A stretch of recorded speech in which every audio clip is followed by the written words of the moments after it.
Hi, it's Lissie. I want to talk to you about self-care today.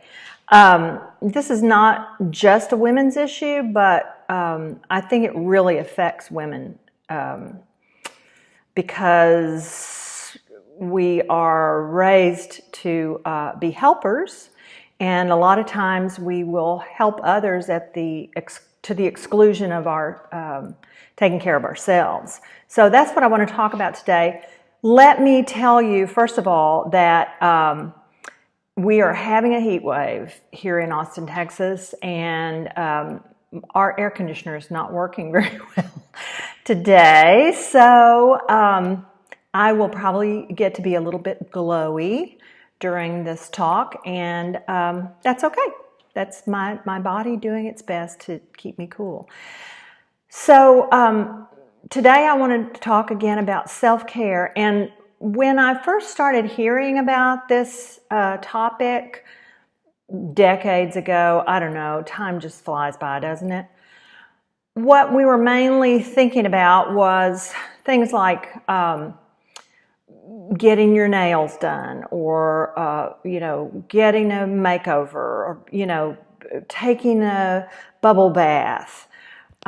Which, all of those things are great. And especially if you enjoy them, I would recommend that you get them done. Some of them are very relaxing. I like to get the pedicure. I like the pretty toenails at the end of it part, but all the rubbing my legs and all that stuff is just torture to me. So I have to be very clear with the pedicurist. Don't touch my legs. Don't touch my legs. And they have trouble remembering that, but I keep reminding them. But other things like a massage, I really enjoy a massage. I love to get my hair cut. Just the feeling of somebody pulling my hair. I told my stylist that last time I was there, that I just love the feeling of her pulling my hair out, and she said everybody loves to get their hair pulled. So if you enjoy getting a haircut, great. But what I'm going to talk about today are things that are more like life care, things that you I hate to use the word should, but I'm using the word should. These are things that you should be doing every day to make your life, to take care of your life. And by life, I mean the activities that you engage in every day, your social presence, your work, the inside of you, how that feels. So these are some tips for how to grow your garden, your life garden. So the first thing I want to talk about is what I am now calling the platinum rule. I came up with this, and I can't believe nobody's ever said it. I believe there probably is somebody who said it, but I don't know who they are. So I'm just going to say this is Lissie Connelly's platinum rule. The golden rule is do unto others as you would have them do unto you. Okay, so that's the rule for your actions. But the platinum rule is do unto yourself as you would have others do unto you. And this is, I think Americans especially, or I don't know, I just know Americans better than anybody else, I guess. There are probably other cultures where we just beat ourselves up if we make what we perceive as a mistake, or if we have gained some weight, or if our skin is breaking out, any of these things, if we've made a bad grade, if we've had a little car wreck that was our fault, all these things, we tend to berate ourselves when these things happen. And if your friend came to you and said, oh gosh, I feel so terrible. I don't know how I've done this, but I've gained 10 pounds and I just feel awful about it. I feel so ugly. You would not say, oh yeah, you look really bad. You're right. You look ugly.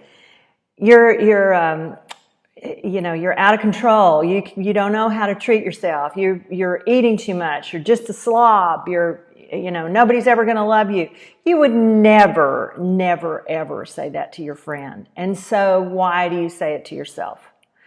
So this is the platinum rule. When you hear yourself saying terrible things to yourself, or isolating, putting yourself in isolation so that you don't see other people, kind of, imprisoning yourself as a punishment for whatever it is you think you've done, or whatever it is you think you lack. Stop it and start treating yourself in a way that that you would treat yourself if you were a beloved friend.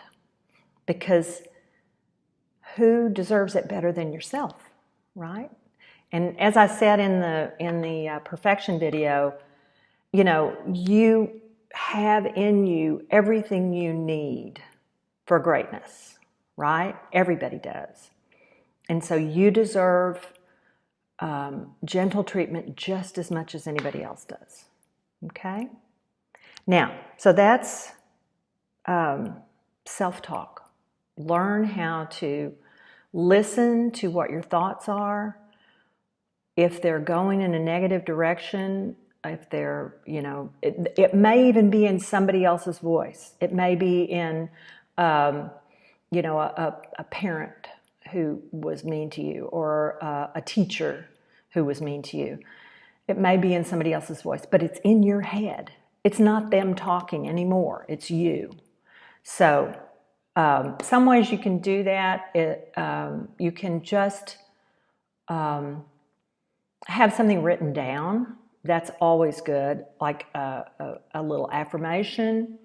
I have a refrigerator magnet. Let's say that fast 5 times. I have a refrigerator magnet that someone sent me that says, "May you be forever blessed."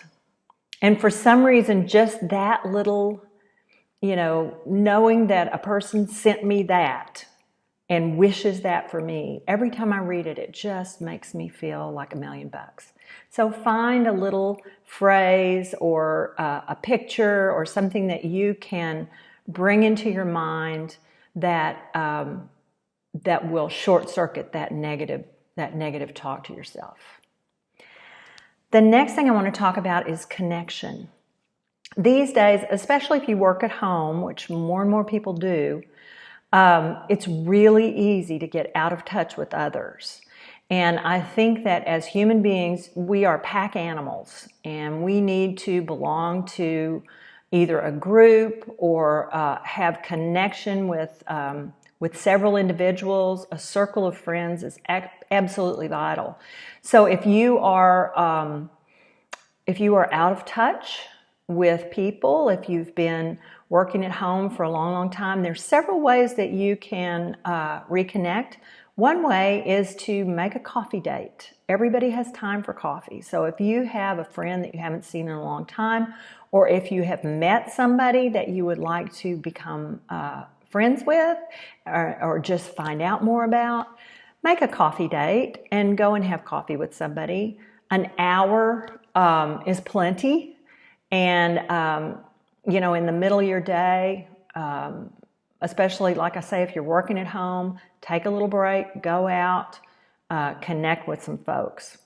You can also, when you see something that you are interested in doing, a movie, a play, here in Austin, we have a lot of festivals. If there's a festival you're curious about, call somebody up and invite them. And if they don't say yes, call somebody else.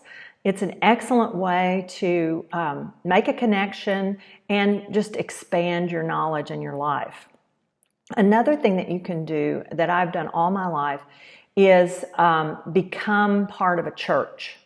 And here in Austin, we have lots of, like, every kind of church. So there's everything from, all kinds of Christian, of course. There are Baptist churches, and there are very liberal New Thought churches. There's a Unitarian congregation, Unitarian Universalist, congregation. There are also, Catholic, Presbyterian, all kinds of Christian. Then there are also Hindu, Buddhist groups. There are different kinds of study groups that meet. There's a Quaker community. So whatever you're kind of curious about, if you're not a religious person, I would probably recommend that you go to one of the more, like Unitarian Universalist. Anybody can go there and find something of value. Unity, the church that I go to, is a little bit more spiritually oriented. Unitarian Universalist is more involved in social action. So find you a group like that. You can also volunteer. Find something that you care about.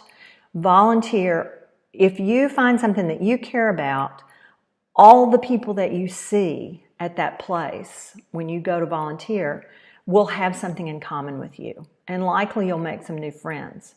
So volunteering is a great way to do that. Any kind of service, you'll find people that really connect with you. I sing at a lot of nursing homes. I guess they call them assisted living now. And there are all different ways you can volunteer there.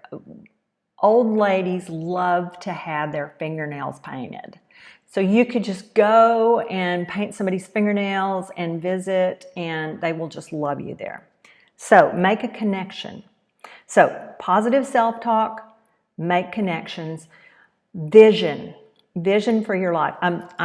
Okay, I told you I was going to glow a little bit. Here I go. It's that my glow is starting to drip down my nose. So let me just pat myself gently. There we go. Vision. And what I mean by that is thinking ahead and visualizing what you want in your life.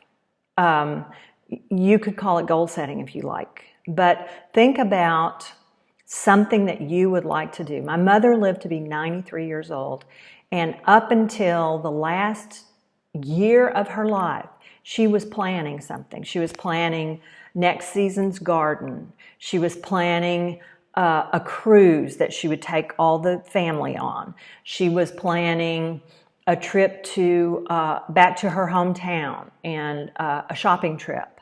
She was always planning ahead. She said, you should always have a plan, and you should always have a church. That's the wisdom that she gave me. So think about, a new skill you want to learn or a place you want to see, and start making those plans. This will take you out of the ordinary of today and put you in mind of something a little bit more expansive that you want. And this, I can't tell you how much energy this will give you, because you're looking forward instead of just at, what's going on right now. And the last thing I want to tell you is something I read on Facebook. No is a complete sentence. There are so many of us who just simply can't say no. And if somebody's asking you to do something that you just don't want to do, that when you think about doing it, it brings your energy down, and you just don't want to do it, just say no. No.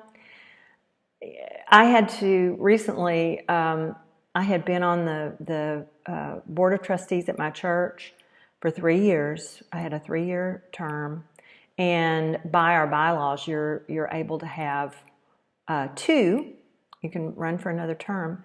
And traditionally everybody does. And I just didn't want to do it anymore. And so, I mean, it stopped being fun for me. And so I just said, you know, they said, you're going to run again, right? No, I'm not going to.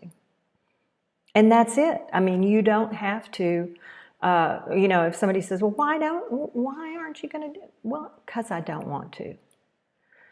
It's perfectly okay to just not have any big excuse, but just to say, I really don't want to do it. Thanks for asking. That's it. That's the whole speech. So, platinum rule. Do unto yourself the same way you would want other people to do unto you. Talk to yourself in a sweet way. Encourage yourself. Hold yourself up. You are just fine the way you are, okay? Be sweet to yourself. Have a vision and connect with other people. These are the things that I think will help you to take care of yourself, feel more energetic, feel more purposeful, and feel more connected with life itself. Thank you so much for listening. I hope you got something out of it, and I'll see you on Friday. Bye. Thank you so much for watching. I hope it benefited you in some way. Please subscribe to my channel and hit the bell icon to receive notifications of new videos, and share this video with your friends. New videos are posted every Monday and Friday, so I'll see you soon.